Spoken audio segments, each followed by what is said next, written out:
and welcome to today's PKN Industry Update. Today we're going to be talking about productivity and waste systems.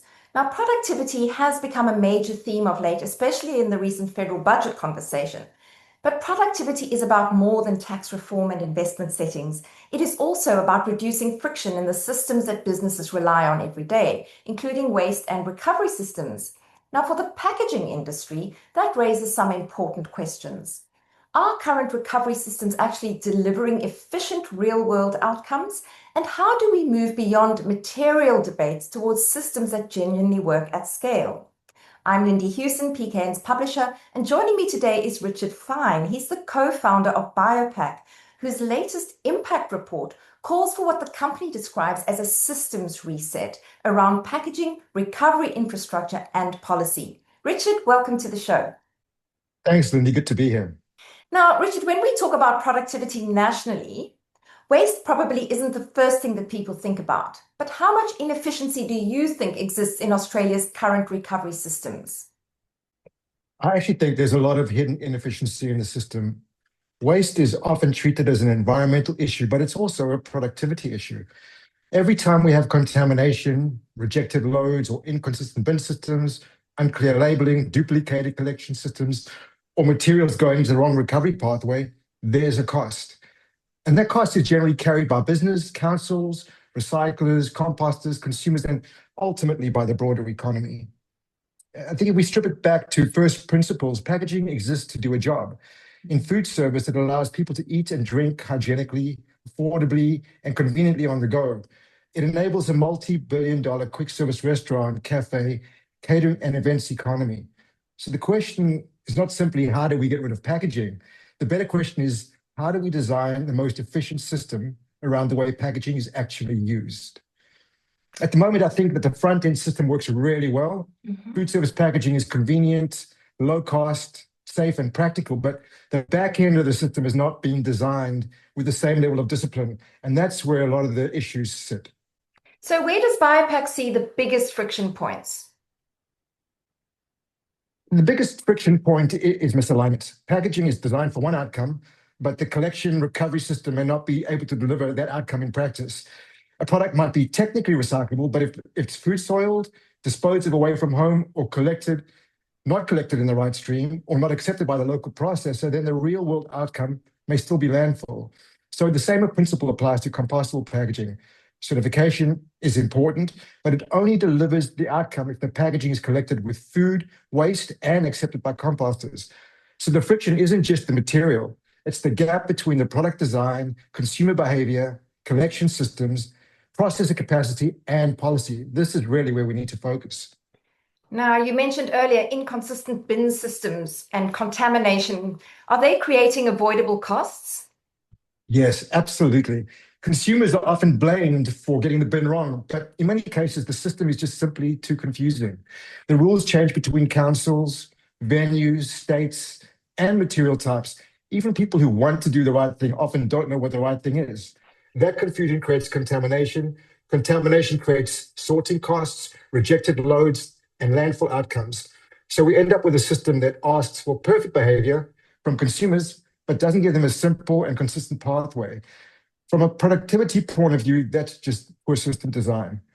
A more efficient system would be to reduce the number of decisions that consumers have to make recovery pathways clearer, and align the packaging format with the infrastructure that actually exists.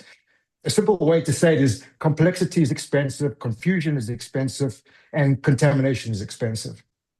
So this is beyond an environmental issue. It's an operational and economic efficiency issue. Now, that brings me to your impact report. In 2025, BioPak did a summary. It's called the 2025 Impact Report. And in that, you talk about a systems reset, a need for a systems reset. What prompted that shift in thinking? I think it comes from recognizing that product innovation alone is just not enough. For many years, the packaging conversation is focused heavily on the material itself. Is it paper? Is it plastic? Is it recyclable? Is it compostable? Is it reusable? Is it made from renewable or recycled content? And those are all important questions, but they're just not enough on their own. First principles thinking forces us to ask a more basic question. What outcome are we actually trying to achieve? and what conditions need to exist for that outcome to happen. If the goal is recycling, then packaging needs to be collected, sorted, accepted by a processor, clean enough to recover, and there needs to be an end market for the material. If the goal is composting, the packaging needs to be certified, collected with food waste, accepted by composters, and processed in the right conditions. Alternatively, the goal is reuse, then you need return points, washing infrastructure, tracking convenience, and enough reuse cycles to justify the system. So the materials matter, but it's only one part of the system. The system reset is really about moving from claims to outcomes, not asking what a product could theoretically do, but what actually happens to it after use. So I hear what you're saying there about too much focus on materials so far. What does evidence-based packaging policy look like in practice? Evidence-based policy is actually getting the data to actually make those informed decisions, rather than just making it based on assumptions. So yeah, it's really about having the granular data in order to make that decision. And how important is alignment between packaging design and actual recovery infrastructure? Recovery alignment and infrastructure certainly diverge. A material can look good in theory, but it still fails in practice if the system around it doesn't work. And this is especially true in food service. A coffee cup, a takeaway container, or a burger box may not be maybe used for a few minutes, contaminated with food and drink, consumed away from home, and then disposed of in a public bin or mixed commercial waste stream. So the question isn't, is this material theoretically recoverable? The question should be, is this material recoverable in the actual conditions where it's used? This is the shift that we need. Okay, so it seems to me that one of the themes that's arising here is the idea that sustainability outcomes are driven by how systems work together, not by product choice alone, which brings me to that choice in a real-world food service condition. So food service packaging operates in different conditions to retail packaging. How often do policy conversations overlook the realities of on-the-go consumption? Quite often, unfortunately. Food service packaging is very different to retail packaging. It's usually used for a short period of time, is made up of a variety of different materials, often food soiled. It's often consumed away from home and is disposed of quickly in environments where people are not thinking deeply about waste systems. So the bin decision is usually made in a few seconds by someone holding a coffee, a phone, a bag, or maybe managing children. We need to design systems around that reality, not around ideal behavior. Food service disposables exist because they perform a very practical function. They allow people to eat, drink, and conveniently and affordably outside the home. They support cafes, quick service restaurants, schools, hospitals, events, stadiums, and catering businesses. So the starting point shouldn't be to demonize the packaging. The starting point should be to understand the function it performs, then design the lowest impact, lowest friction recovery system around that reality. Okay, so I'm hearing here that you rightly point out that consumers buy their fast food, quick food, and they might consume it on the spot and not really thinking about their disposal, that we need to make that frictionless, that we need to make that very clear. What do you propose? What role could composting infrastructure play in improving these outcomes? Composting can play an important role, but it needs to be applied in the right context. It's not a universal solution, and I don't think we should present it that way. But in food service, where packaging is often contaminated with food, composting can be a logical pathway if the packaging is certified, collected with food waste, and of course accepted by the composter. The real opportunity is not just composting the packaging, it's recovering the food waste and the packaging together in situations where separating them is unrealistic. That can reduce contamination in recycling streams and create a more practical pathway for food soiled materials. But again, the system conditions matter. Regulation, certification, collection, process acceptance, contamination management, and clear communication all have to be in place. Reuse, recycling, composting all have a role. I think the challenge is knowing where each one genuinely works. Okay, so it seems to me also that a lot of where we've achieved successes in the packaging industry to date have been where there's been some collaboration. If we are serious about improving both circularity and productivity, where should the next wave of our effort be focused? Certainly, the next wave needs to be focused on alignment and data. We need to stop treating packaging as a product-only problem and start treating it as a design problem. That means better real-world data, more consistent rules, clearer recovery pathways, and a stronger collaboration between producers, food service operators, councils, recyclers, composters, governments, and consumers. At the moment, too many parts of the system are just working in silos. Packaging companies design products, councils manage collection, recyclers and composters deal with contamination, but food service operators focus on cost, convenience, and customer experience.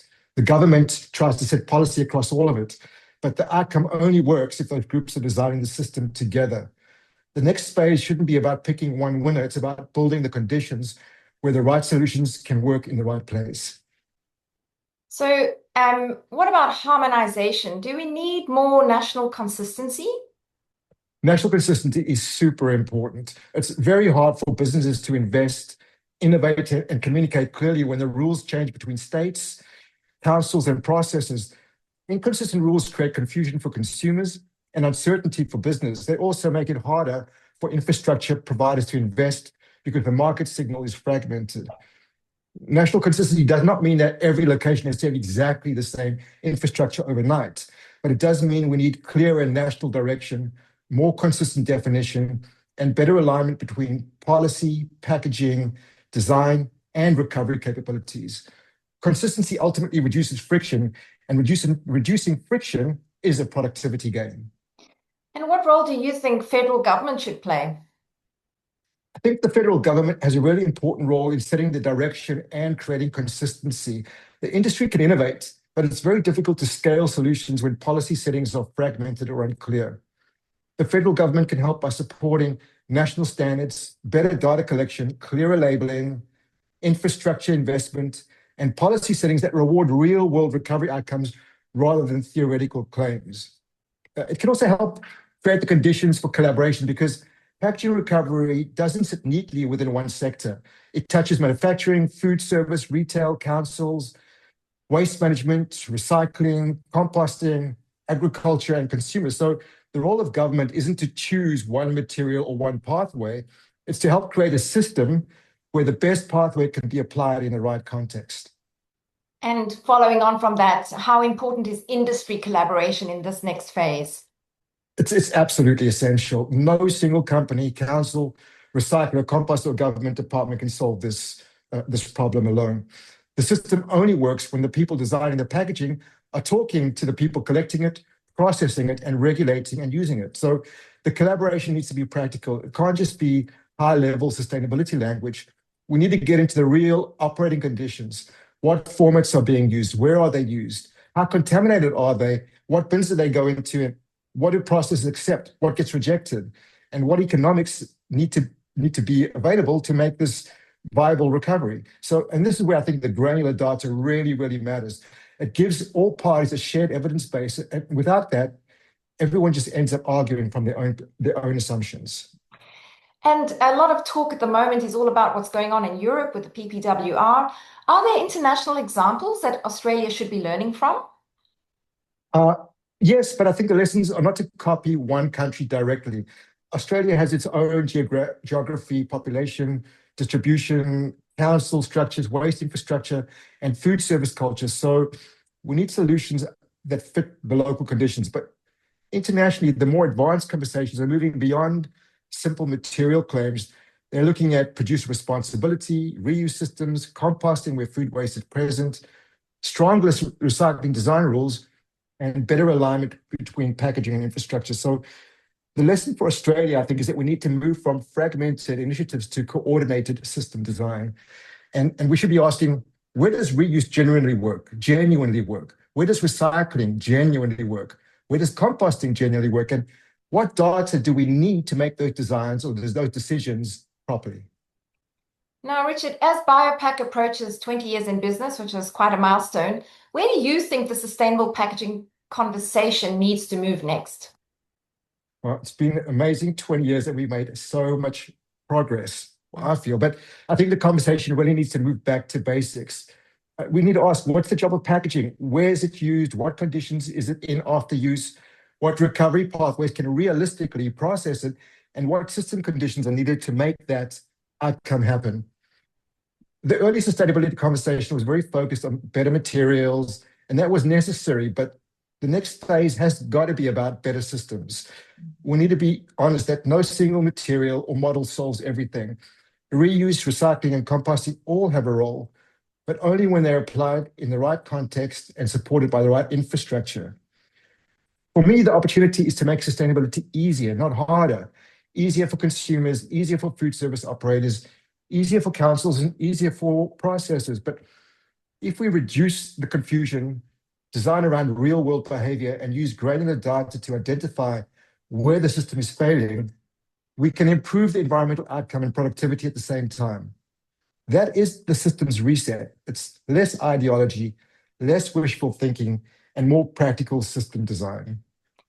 Well, frictionless sustainability is sustainable in my book, and I agree with every word you've said there, Richard. Thank you so much for joining us. Thank you, Lindy. It's been a pleasure.